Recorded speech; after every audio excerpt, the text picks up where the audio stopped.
and then E.M. Delafield, who the pen name, who wrote this series of columns that were then collected into Diary of a British Woman, Diary of a Provincial Lady, and it was just such, they were wonderful, not really self-deprecating. What's the word I'm looking for here? I mean, she took herself, she could laugh at herself, but yet she had a very clear view of the village she lived in, and she did have a very sapient eye. She reminds me of Angela Thirkell at her best. Yes, and Angela Thirkell at her best. I also read all of those.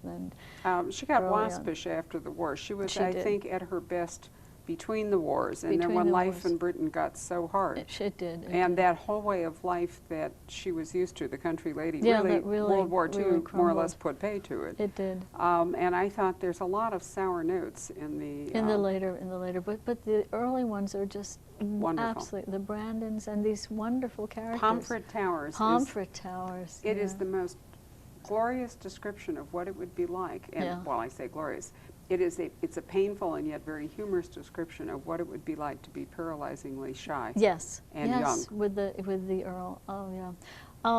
So I wanted. I loved mysteries, but I think that for mystery writers now, we're writing in. I feel like I was in the right place at the right time, because I could write the kind of book I wanted to write and bring in things that otherwise would have been in literary fiction. Much more description of setting. Really amplify characters, relationships, bring in the character-driven plots. Bring in the humor. Not just plot-driven, and I enjoy plot-driven puzzle mysteries. I love those old mysteries, but I wanted to do something a little different.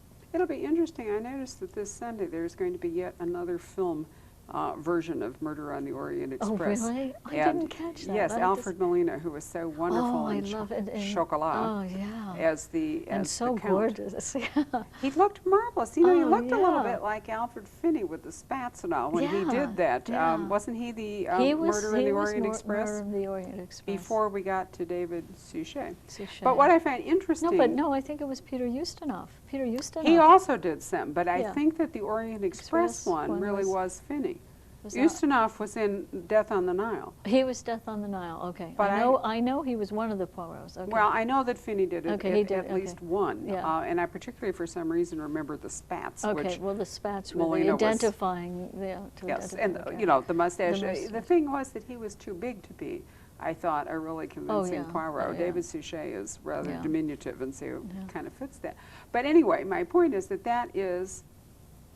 It's kind of a nonsense plot in some ways. It is a nonsense There is plot. no real way. I know, it's But wonderful. yet, because it was Christie, she really liked to bring together, sort of this clockwork-like pattern, and she could get, she got 13 characters in it or something, all of whom are moving almost like little bits on one of those clocks that, rings the hour and they all come out and parade around.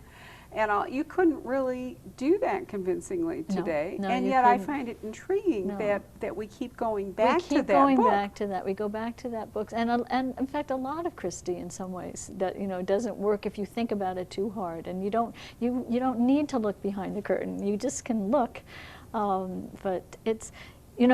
I have always loved the Margaret Rutherford Miss Marple series, Murder at a Gallop, and all of those. And of course, Agatha Christie absolutely abhorred.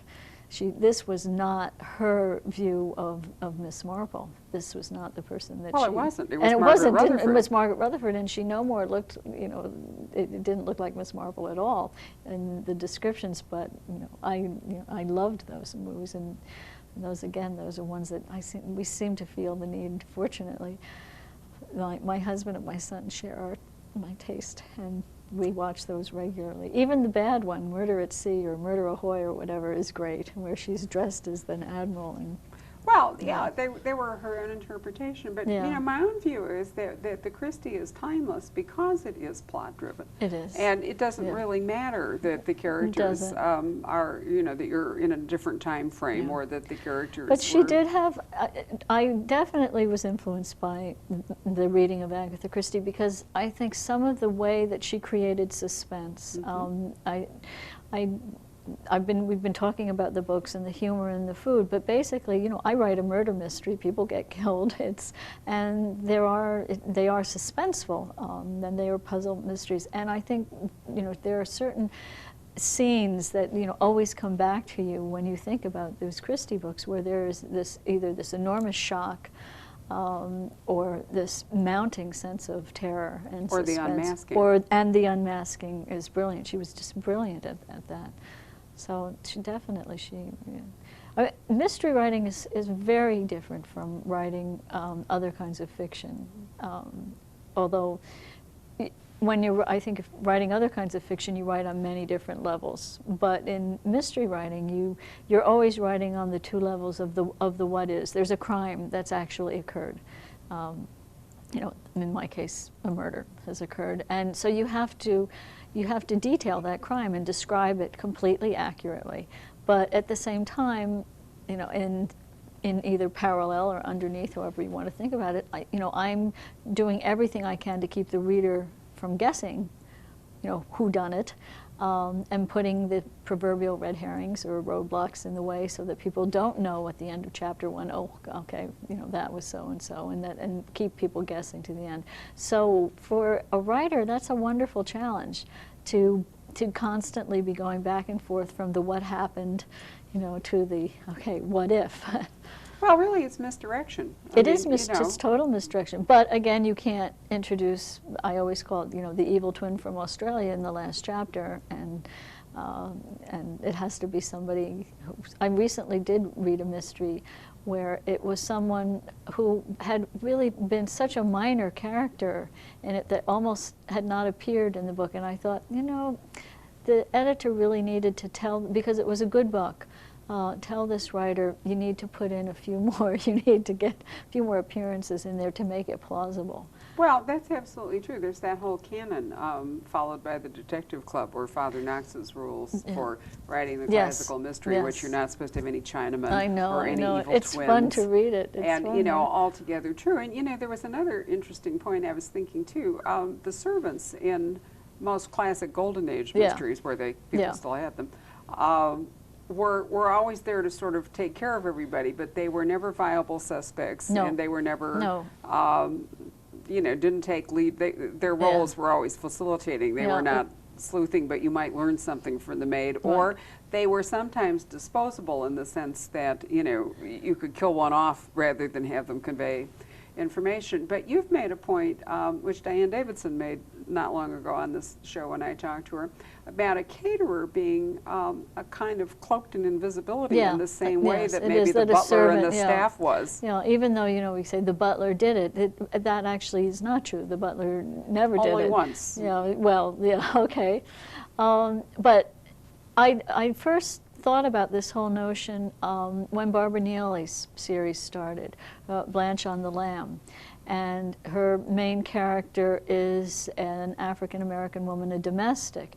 And there is a wonderful passage in that first book talking about how she is completely invisible as a servant, and as, you know, and because of race. And so people are saying things in front of her that they never would say in front of someone else, a friend or whatever. People who counted. Yeah, exactly.